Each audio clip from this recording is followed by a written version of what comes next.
हे रामू तुम्हार मशीन नीक चलत बा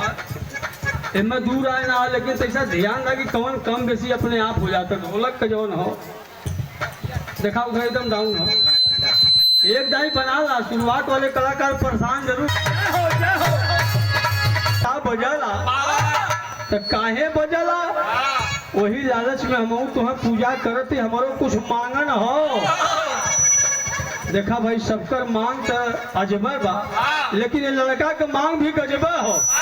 वो का मांगल भगवान भोलेनाथ से आवा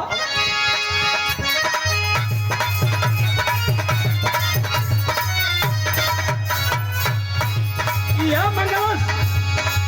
ए भोले बाबा चाही भोला नहाती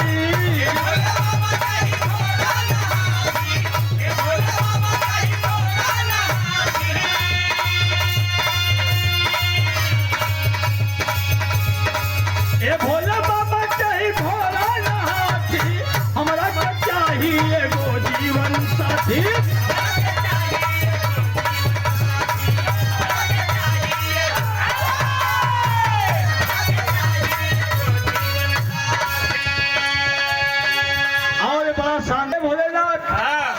हमके चाहिए का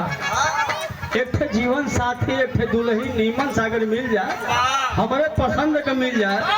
तो हमके धन दौलत रुपया पैसा ना चाहिए यही से हम तो करीला का करीला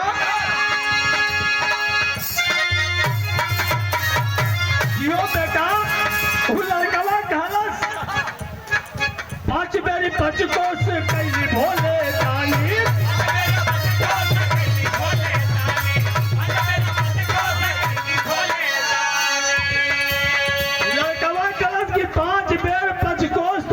एक दिन वाला भी कैली आपका 5 दिन वाला कैल ही कहा तब नीमन दुलही देबा कहलस लड़कवा का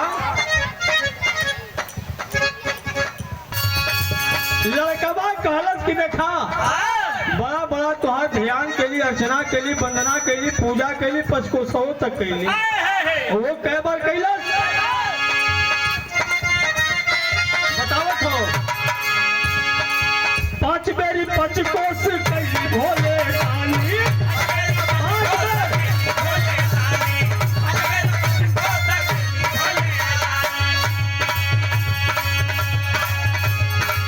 एक बेरी हमरो के बुझा पड़े